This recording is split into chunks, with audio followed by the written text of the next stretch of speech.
Welcome back to another episode of the Spoonie and Caregiver Live podcast with me, Jordan Banderas. And before we get started, don't forget to subscribe so you don't miss any episodes of the podcast. And let's go ahead and get into today's episode, shall we? Now, on today's episode, I really wanted to talk about this because this is something that I have gone through and my wife is going through it, and it hits me to the core because I see a lot of people going through the same. And one of the things is that with invisible illnesses, mental health issues, or chronic illnesses, they tend to be pretty much invisible. But just because they're invisible, that doesn't mean that the pain is not real. That's the biggest problem. That's the biggest misconception. Because others don't see what we're going through. They don't see that it takes us time to get out of bed. It takes us time to motivate ourselves. It takes us time to be able to get ready for the day or to be able to do something. Like, they don't see it. So when we talk about our illness or issue, we get stigmatized because whatever we're going through, it cannot be seen. This is something that I went through with my PTSD because, as everybody knows, I have PTSD and PTSD doesn't go away. Chronic illness doesn't go away. Mental health issues doesn't go away. And invisible illnesses usually don't go away. And in my case, one of the things that this type of stigma did to me is that it caused a lot of emotional pain because I couldn't really talk about it because I didn't know what was going on. I thought everything was in my head. The anger was just on me, the depression, the anxiety was just all in my head. So I never really talked about it, and I felt like I couldn't really be myself. I felt like I had to be very reserved. I couldn't trust anybody.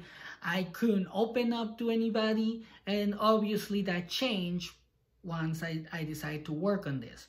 But a lot of people are going through this right now. And one of the things that I tell my wife, because she has fibromyalgia and all this chronic illnesses that are not visible, is that just because nobody can see the pain, not even doctors, that doesn't mean that the pain is not real. The illness might be invisible, but the pain is not. This is pretty much what I tell her. And one of the things that I had to let her or make her understand, because she wasn't really understanding it the way that I was trying to say it, or the way that I was trying to say it, is that I can't see what she goes through. I'm starting to understand it a little bit more, but at the beginning it was hard because I'm like, I understand my level of pain. I'm very pain tolerant sometimes, depending on the situation and depending on what I'm doing. I can be very pain tolerant. My wife is not. So in my mind, when she will say like, oh, I'm in pain, I can't get out of bed, I was like, why can't you get out of bed? Like, I was able to get out of bed, and this is before I was diagnosed with sleep apnea, so I was tired. So I was like, if I can do it, you should be able to do it, because I didn't understand anything about fibromyalgia or chronic fatigue or everything that she has.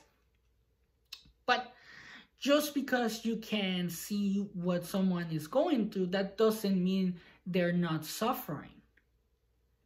This is the important part about this, because that's why I had to understand with my wife that just because I can't see it, that doesn't mean that she's not suffering. And the way that I was able to put it to myself so I can understand it better is like, she doesn't see my PTSD. She doesn't see my depression. She doesn't see my anxiety, but yet she understands it because she can relate to it. So I had to learn to relate to her pain, like with her hip, like since she had her hip surgeries. I was laying next to her, And after her surgeries, I was laying next to her, and all of a sudden I started having hip pain too. And I'm like, is this what I think it is? Which is the empathy pains, which happens, I guess, in certain situations. I started having like severe hip pain, like severe hip pain. My hip started to hurt so bad, and I was like, oh my gosh. I'm like, if this is hip pain, my wife is going through something like 10 times worse or 100 times worse, because I was like, oh my gosh, what is going on? What did I do to my hip? Like, it was hurting so bad. And she had just had her surgery. So I was like, I can't really complain because she had her surgery. She had like her skin cut open so they can shave the bone and remove bone spurs and fix the tear in her hip. So I'm like, I can't really complain. So I was like, oh my gosh, this is what she's going through. This is what she's going through. That I was part of the problem at one point. I wasn't part of the solution.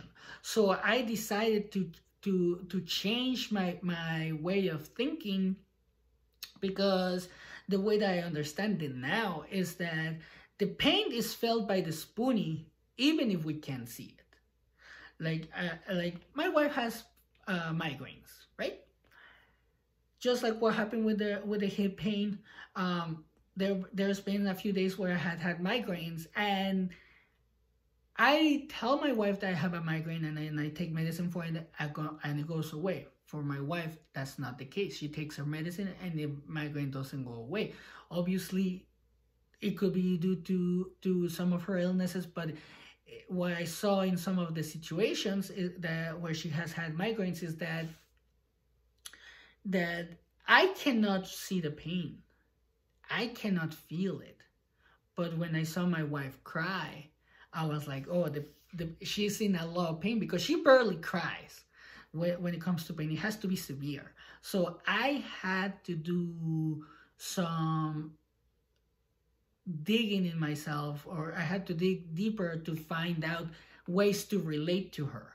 And once I started doing that, I was able to understand that we have to be more understanding about invisible illnesses, because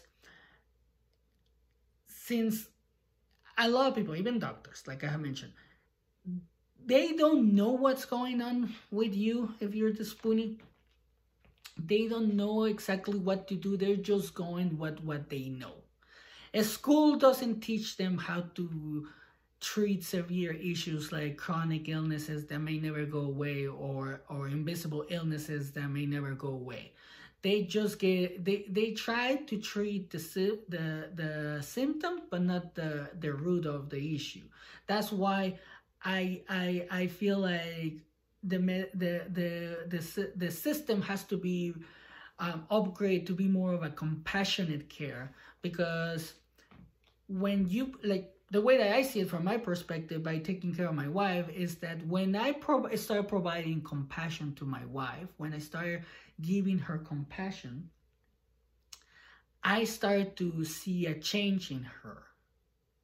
I started to see that she finally saw that I was understanding her pain. Even though I don't feel it, even though I don't see it, she saw it, that I was like, you know what, I know you're in pain, go sit down, let me take care of everything. She sees it now. So that's why we have to be more compassionate, because a lot of people are suffering in silence. Now, I know a little bit about suffering in silence, like I mentioned, due to my PTSD, and because I know what it's like to suffer in silence, that can cause depression. When you suffer from depression and you keep suffering, the suffering doesn't go away.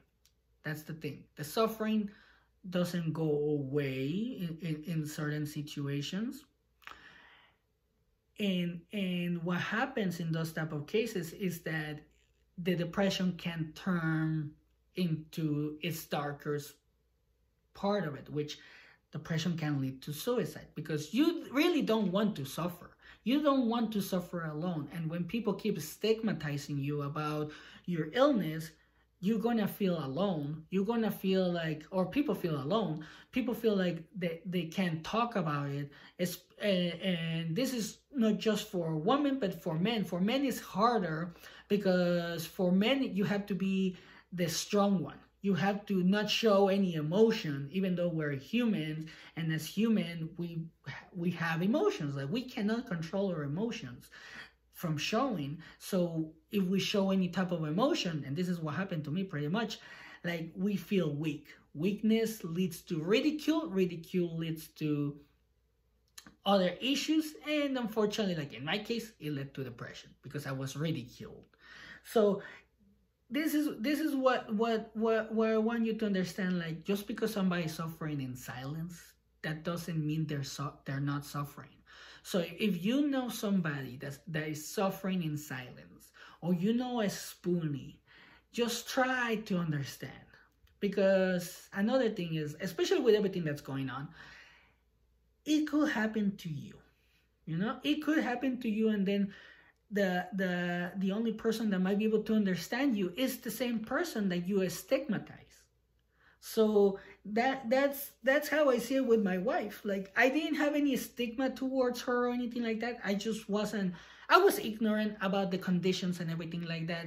But once I started understanding by doing research and everything like that, I was like, oh my gosh, this is real.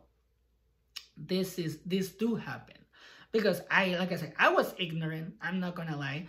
But once I got the information, I was like, ooh, I need to show my support. And like I said, once I show my support, she changed. So if you're a caregiver, and you have your spoonie, you have to show compassion. I know it's hard because, like in my case, it was hard because I didn't have compassion towards myself. So I had to start with that. I had to show compassion with myself, and then I can show that compassion to others. First, my spoonie, who is my wife, I was able to show her compassion, and then she was able to start to see that I really understand her somewhat, and then she was able to, or she's starting to actually get better. So that's why I always say, like, I'm her biggest cheerleader. So with compassion, you can actually become the cheerleader of your spoonie, and that actually is going to help her. It's not going to help them all the way, obviously, but hey, a little help is better than no help. And just remember this: the illness might be invisible, but the pain is not.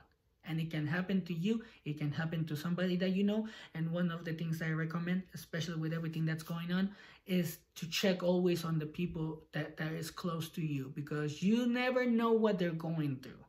You don't know how stress affects them. Stress can break them. Stress can hurt them, you know? So we just need to start showing compassion towards our spoonies or towards anybody going through something, even though if we don't understand it, because everybody's story is going to be different. So that's what I wanted to talk about today on today's episode. So thank you for your time. Thank you for your feedback. Thank you for all your support. Thank you for sharing and doing everything to make the community grow. And don't forget to share, like, and subscribe. Also, don't forget to follow us on TikTok, Instagram, Facebook, and YouTube. And if you want to share your story, don't forget to send it to me at the Spoonie and Caregiver Life at gmail.com. And if you want to share your story anonymously, you can do it that way, or you can just post it on the community on Facebook. And I'll leave you like always. As always, take care of yourself and have a great day.